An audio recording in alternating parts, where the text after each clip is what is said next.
छुरी के लौटा की प्यारे। क्या बात है बंसी वारे, शाबाश। विराज जाओ भाई। ठाकुर जी ने नख पे गिरिराज्य धारण किए और पूरा व्रजमंडल आनंदित है गयो। हाँ विराजो भैया, लेंगे अभी, विराज जाओ। हाँ अभी ले लेंगे हम आपका चित्र, बैठ जाओ भैया। नख पे धार लियो। कितनी बड़ी आश्चर्य की बात है, ठाकुर जी ने बाम हस्त पे नहीं, इकन्नी उंगली पे नहीं, इकन्नी उंगली की जरा सी उठी हुई नख पे गिरिराज जी उठाए। अच्छा एक आश्चर्य की बात सुनेंगे। कितने बड़े हैं गिरिराज जी? 21 किलोमीटर के हैं। उनको उठाने के लिए ठाकुर जी को एक भुजा और भुजा की इकन्नी उंगली, जिसमें सबसे कम बल होता है। एक तो व्यक्ति की बाम भुजा में ही कम बल होता है। जो सीधे हाथ वाले होते हैं, राइट हैंड वाले होते हैं, उनकी उल्टी भुजा में ज्यादा ताकत नहीं होती, और जो लेफ्टी होते हैं उनके सीधे हाथ में ताकत नहीं होती। तो ठाकुर जी देखिए संकेत क्या कर रहे हैं। इतने बड़े पर्वत को उठाने के लिए ठाकुर जी बोले सीधा हाथ नहीं, बाम भुजा, और बाम भुजा में भी इकन्नी उंगली जिसमें सबसे कम बल, और उसकी भी नख पे गिरिराज जी उठाए। क्यों?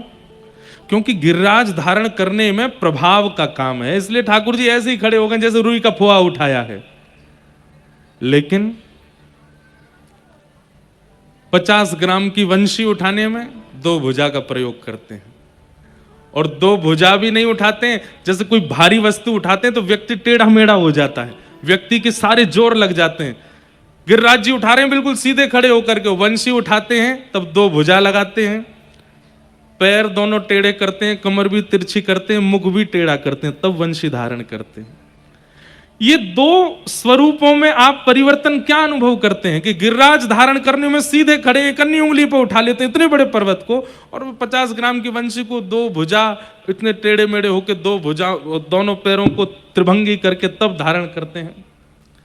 गिरिराज धारण प्रभाव प्रकट कर रहा है, और प्रभाव में ठाकुर जी ज्यादा जाते नहीं, लेकिन वंशी धारण करने से ठाकुर जी भक्तों का आह्वान करते हैं। इसलिए वहां ठाकुर जी क्या कहते हैं, प्रायोरिटी दे रहे हैं। दोनों भुजा का प्रयोग, अधर का प्रयोग, अपने नेत्रों से पंखा झल रहे हैं, नासिका के मोती से मानो छत्र धरा है वंशी के ऊपर, दोनों चरणों को तिरछा किया है, टेढ़े मेढ़े हो गए, झुक गए हैं, वंशी के आगे नतमस्तक हो रहे हैं, तब वंशी धारण कर रहे हैं। क्यों? क्योंकि वंशी आवाहन करती है भक्तों का, वंशी प्रेम पिरोती है सबके चित्त में, और वो प्रभाव नहीं स्वभाव का वर्णन करती है। इसलिए ठाकुर जी वहां इतने झुकते हैं। हम लोग उल्टे हैं, जहां प्रभाव प्रकट होना होता हो उसको हम बहुत विस्तारित कर देते हैं, और जहां स्वभाव की बात हो उसको गोपनीय रखते हैं। ठाकुर जी ने स्वभाव वंशी धारण को सब जगह प्रसारित कर दिया, और गिरिराज जी को ऐसे ही उठा लिया, कोई उसमें ज्यादा प्रयोग नहीं किया, प्रयास नहीं किया। प्रयास की बात है, प्रेम में अति प्रयास किया जाता है, सामर्थ्य से भी अधिक प्रयास किया जाता है, वो प्रेम कहलाता है। आपको किसी ने घर बुलाया और आप घर गए, द्वार पर जाके घंटी बजानी पड़ी, फोन करना पड़ा, 5 मिनट खड़े रहना पड़ा, तब जाकर के व्यक्ति निकल करके आया। ऐसे के घर दोबारा नहीं जाना। क्यों? प्रयास ही नहीं किया कुछ भी। और प्रयास का क्या, आप घर गए, महाराज 1 किलोमीटर पहले ही आ गए, अरे आ गए आप, आओ आओ संग चलो, वहां पे पुष्प पुष्प बरसाए। आपकी इच्छा नहीं है, लेकिन उसने प्रयास किया तो इसका मतलब प्रेम है। और प्रयास नहीं करता है, अभी प्रयास भी कहां कहां, बेटी के घर, वहां पर प्रयास की इच्छा नहीं होनी चाहिए कि वो बहुत प्रयास करें। बेटी के विवाह के बाद उसके घर जाएं तो वहां इच्छा नहीं होनी चाहिए। दूसरा, मित्र के घर, वहां पर भी बहुत इच्छा नहीं होनी चाहिए कि वो बहुत प्रयास करे। गुरु के घर और पिता के घर, इसके अलावा जो भी संबंध है वहां पर तो प्रयास दिखना चाहिए। सामने वाला प्रयास कर रहा है तो ही उसके पास ज्यादा जाइए, लेकिन वो प्रयास नहीं करता, वहां से अपनी फिर थोड़ी दूरी बनाइए। आओ नहीं, आदर नहीं, नहीं नैनन प्रेम, तुलसी तहां ना जाइए, चाहे कंचन बरसे मेघ। प्रयास प्रेम को दिखाता है। ठाकुर जी ने गिरिराज जी में बिल्कुल प्रयास नहीं किया, लेकिन वंशी धारण करने में कितना प्रयास करते हैं ठाकुर जी। प्रयास से प्रेम निर्धारित होता है।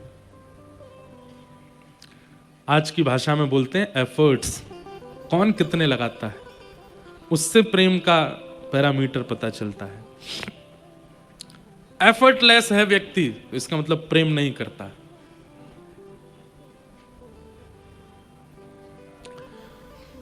ठाकुर जी ने ऐसे ही उठा लिए गिरिराज जी।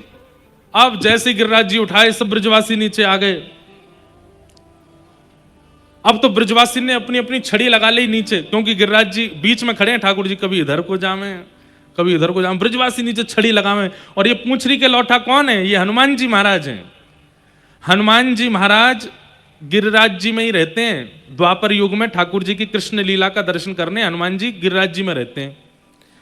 ठाकुर जी जब गिरिराज जी पर गैया चराने जाते हैं तो हनुमान जी को देख करके ठाकुर जी कहते हैं, आप बड़े पहलवान हो, हमको कुछ साल बाद कंस से युद्ध करना है, थोड़ी पहलवानी सिखाओ। तो हनुमान जी महाराज ठाकुर जी को वहां पहलवानी सिखाते हैं, मल्लों से युद्ध कैसे करना है। लंगोटी बांध कर गैया तो चढ़ती रहती हैं और पूरे दिन हनुमान जी महाराज ठाकुर जी को मल्ल युद्ध सिखाते हैं। आज जब ठाकुर जी ने गिरिराज जी उठाए तो ठाकुर जी ने पूंछरी के लौटा हनुमान जी भी बुलाए। इनका नाम पूंछरी के लौठा क्यों पड़ा, ये भी सुनो। गिरिराज पर्वत जो है वो गौ की आकृति में है। किस आकृति में? गैया की आकृति में है। और गैया की पूंछ होती है। ऐसे ही गिरिराज पर्वत की जहां पूंछ है, मतलब जहां से आप परिक्रमा करने जाओगे तो गिरिराज जी मान लीजिए हाथ के समान है, ऐसे करके जहां से टर्न होते हैं उस छोड़ को पूंछरी बोलते हैं। गिरिराज जी गिरिराज रूपी गैया की पूंछ है, वहीं पर ये हनुमान जी रहते हैं। खाए खाए पड़ो रे सुलौठा, इसलिए नाम पड़ गया इनका पूंछरी के लौठा। तो हनुमान जी भी आए और जब ब्रजवासी गिरिराज जी ऐसे झूम रहे हैं, बीच में ठाकुर जी खड़े हैं, तो जैसे ब्रजवासी अपनी छड़ी लगावे इतने में ही हनुमान जी भी आवे। हनुमान जी आके अपनी भुजा से गिरिराज जी को ऊपर करें। ठाकुर जी ने पहले ही कह दिया, आप तो भैया पवन पुत्र हनुमान हो, आप भी हमारी तरह उठा सकते हो। गिरवरधारी दो हैं, ठाकुर जी और श्री हनुमान जी। हनुमान जी भी गिरवरधारी हैं, इन्होंने भी गिरी यानी पर्वत को जो धारण करे। ठाकुर जी ने कही, आप तो पूरी सामर्थ्य रखते हैं, लेकिन ब्रजवासियों को ऐसी दिखाना कि आप भी अपना बल लगा रहे हो। तो हनुमान जी भी ब्रजवासियों के संग जामे और जैसे कहते हैं जोर लगा के हई सा, ऐसे ही हनुमान जी जैसे ही गिरिराज जी को ऊपर करें, सब ब्रजवासी चिल्ला में पूंछरी के लौठा की हुप हुप।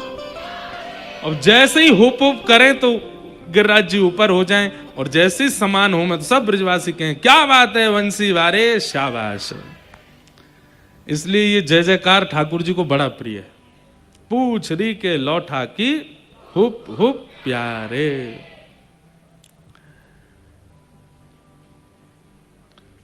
ये अंग्रेजों ने यहीं से चुराया, हिप हिप हुर्रे।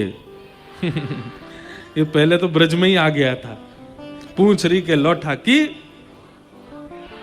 कभी आपके ज्यादा अंग्रेजी स्टाइल मारने वाले फ्रेंड्स जब ऐसे करें हिप हिप हुर्रे, तो आप ये कर देना, पूंछरी के लौटा की हुप हुप प्यारे। तो इस प्रकार गिरिराज जी को समान किया। अब झूलने बंद हो गए, सब ब्रजवासियों ने अपनी अपनी छड़ी लगा ली और छड़ी लगा करके सब ऐसे पसीना पहुंच रहे अपने। बीच में ठाकुर जी खड़े हैं। ब्रजवासी बोले, लाला ये तू उंगली लगाए काय खड़ा है? हमने अपनी छड़ी लगा ली, तू उंगली नीचे कर ले अपनी। ठाकुर जी बोले, ये कोई झोंपड़ी नहीं है, ये कोई खपरेल नहीं है जो तुम्हारी छड़ी पर टिक गए। 21 किलोमीटर बड़ा पर्वत है, पहाड़ है। ब्रजवासी बोले, हमारी छड़ी लग रही है ये तो समझ में भी आती, तू तो उंगली लगा के खड़ो है।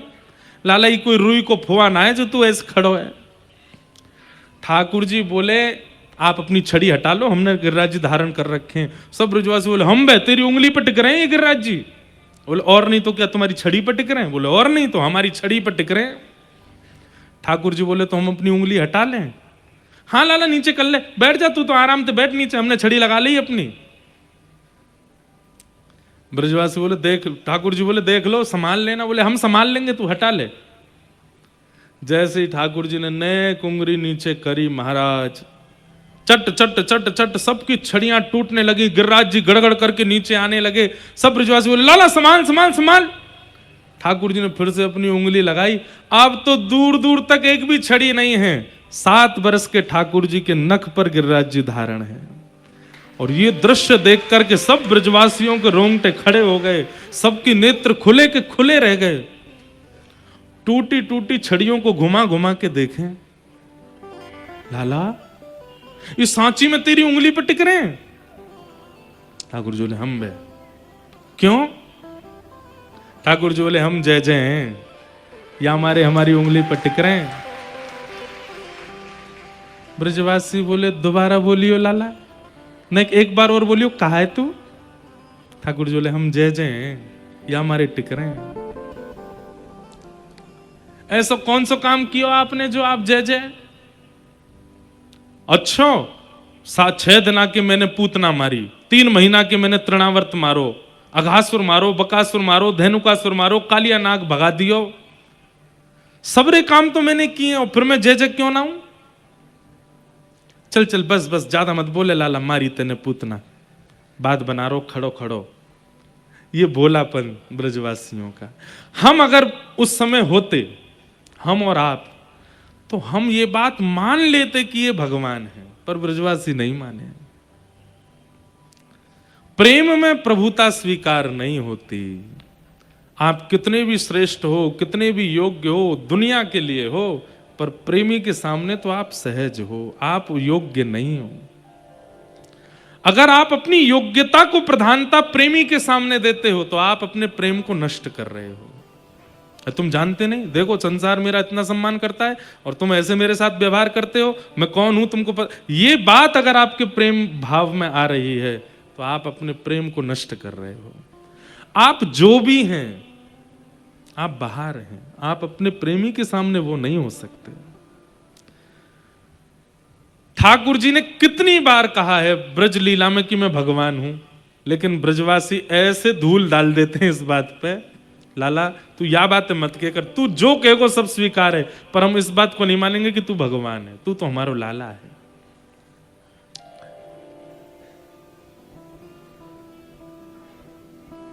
जब ब्रजवासी बोले लाला तू भगवान ना है सके, अरे मैया यशोदा हमारी बात सुन, बोले कहा ये तुम्हारो लाला जे वन में जावे गैया चरावे। हमें तो ऐसा लगे वन में कोई टोना टोटका करवे वारो या कोई बाबा मिल गयो, वाने या कोई टोटकाते पर्वत उठानो सिखा दियो है, वहीं ते सीख के आयो ये।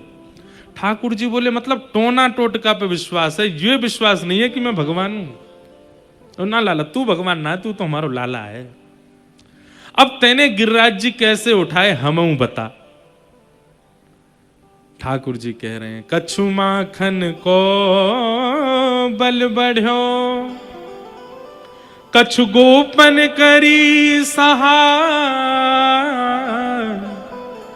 श्री राधे जू की कृपा सो मैंने गिरिवर लियो उठा। फिर से ब्रजवासियों की सरलता देखो। ठाकुर जी बोले ये इतने सरल हैं, ये ज्ञान की भाषा नहीं समझेंगे, इनको तो सरल भाव से ही बताना पड़ेगा। और जैसे छोटे बालक, अब छोटे बालक को कोई बात समझानी है तो आपको सरल भाषा का प्रयोग करना पड़ता है।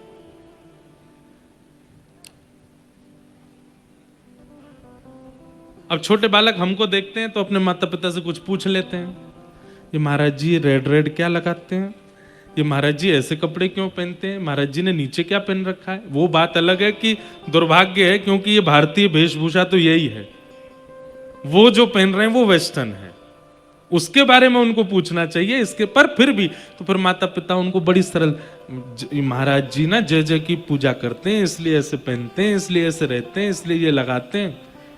उनको फिर ज्ञान मार्ग नहीं बताना पड़ता, क्योंकि बालक सरल है, क्योंकि बालक सहज है, क्योंकि बालक भोला है, इसलिए उसको सरल बात बतानी पड़ती है। घर में कभी किसी की मृत्यु हो जाती है तो बालक अगर देख लेते हैं तो घबरा जाते हैं, पूछने लगते हैं इनको क्या हो गया, तो फिर घर वाले यही बोलते, ये थोड़ी समझाएंगे भाई मृत्यु है, अकाट्य सत्य, जो आया है सो जाएगा। ये सब बच्चों को नहीं, बच्चों को दादू सो गए हैं, अभी सो रहे हैं, उठ जाएंगे, अभी सो गए हैं, ऐसे बताना पड़ता है क्योंकि सरल है। ऐसे ही ठाकुर जी भी ब्रजवासियों के सामने सरल भाषा का प्रयोग करते हैं। और कैसी सरल भाषा सुनो, ठाकुर जी कह रहे हैं भैया अरे लड़ो मत, मैं भगवान नहीं हूं, ब्रजवासी बोले हाँ लाला ये तने सही बात कही, लेकिन अब ये भी तो बताई गिरिराज जी उठाए कैसे? हम बताते हम भी उठा लेंगे। ठाकुर जी कह रहे हैं कछु माखन को बल बढ़ो। अरे गोपियों, तुम सबरी बचपन में मेरी मैया ते जाके शिकायत करती तुम्हारो लाला अपने घर को मक्खन ना खावे, घर घर जाके चुरा के खावे। आज सुनो, एक मैया के हाथ से निर्मित मक्खन खाए हो तो मुंह में इतना बल नहीं आतो, या हमारे आप सबन ने मेहनत करके जो मक्खन निकारो मैंने चोरी कर करके खायो, वह माखन के बलते ही इतनी गोपीन की मेहनत को बल मेरी भुजा में आ गयो, मैंने गिरिराज जी उठा लिए। ये लॉजिकल बात नहीं है, ये साइंटिफिक बात नहीं है, ये ज्ञान की बात नहीं है, ये